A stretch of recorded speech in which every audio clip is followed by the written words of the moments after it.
সারা দেশ থেকে আসা যুবক ভাইদেরকে ধন্যবাদ জানিয়ে আমাদের আজকের এই আত্মপ্রকাশ অনুষ্ঠানের সমাপ্তি ঘোষণা করা হচ্ছে।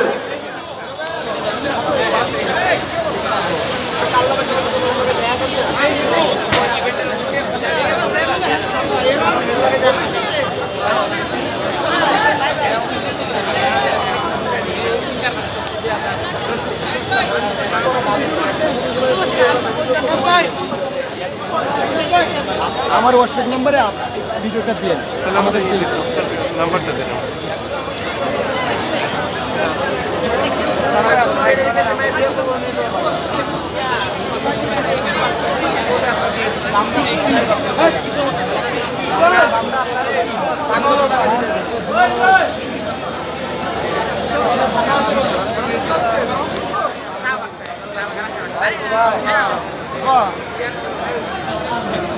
আপনি কোন চিন্তা আছেন? আমার হচ্ছে কয়েকটা ইউটিউব চ্যানেল। আপনি এমনি বলেন যে আপনারা যে আত্মপ্রকাশ করলেন আজকে, এই বিষয়ে যদি কিছু বলতে চান একটু বলেন আপনার নাম। আমাদের আত্মপ্রকাশ যে যুবশক্তি আজকে নাগরিক পার্টির আমাদের একটা অঙ্গ সংগঠন যুবশক্তি আজকে এখানে আত্মপ্রকাশ ঘটেছে। আমরা মূলত আত্মপ্রকাশ করেছি যে যুবকদের যে একটা সমন্বয়ে যুবকদের শক্তিটাকে কাজে লাগিয়ে যে নতুন বাংলাদেশের জন্য 24শে জুলাই বিপ্লবে আবু সাইদ মুগ্ধ ওয়াসিমের মতো বীর সেনারা তাদের রক্ত বিলিয়ে দিয়েছিল, তাদের ত্যাগকে স্বীকার করে তাদের সেই রক্তের উপর যে বাংলাদেশ উদিত হয়েছে, সেই বাংলাদেশের প্রতিটা আনাচে কানাচে পঞ্চগড় থেকে শুরু করে রূপসা থেকে পাথুরিয়া সারা বাংলাদেশে যুবকদের সমন্বয়ে বাংলাদেশকে একটি সন্ত্রাসমুক্ত চাঁদাবাজমুক্ত বাংলাদেশ গঠনের জন্য মূলত আজকের যুবশক্তির আত্মপ্রকাশ।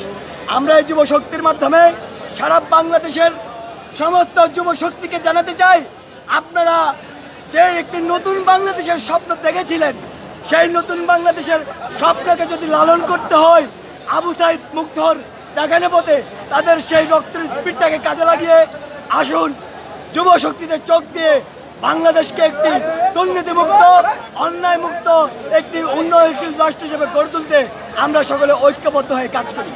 ধন্যবাদ সবাইকে। শুধু দর্শক, এই জাতীয় যুবশক্তি তারা আজকে আত্মপ্রকাশ করলো এবং তাদের যে আত্মপ্রকাশের যে তাদের মূল যে থিম, মূল যে তাদের চিন্তা চেতনা, সেটাই কথা সে বললো এবং উদাহরণস্বরূপ সে বললো।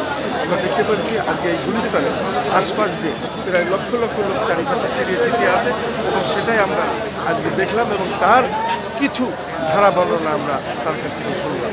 আমি খন্দকার মাসুদুজ্জামান, বিশেষ করে এই যুব শক্তির আত্মপ্রকাশের অনুষ্ঠান থেকে আমি সরাসরি বলছি।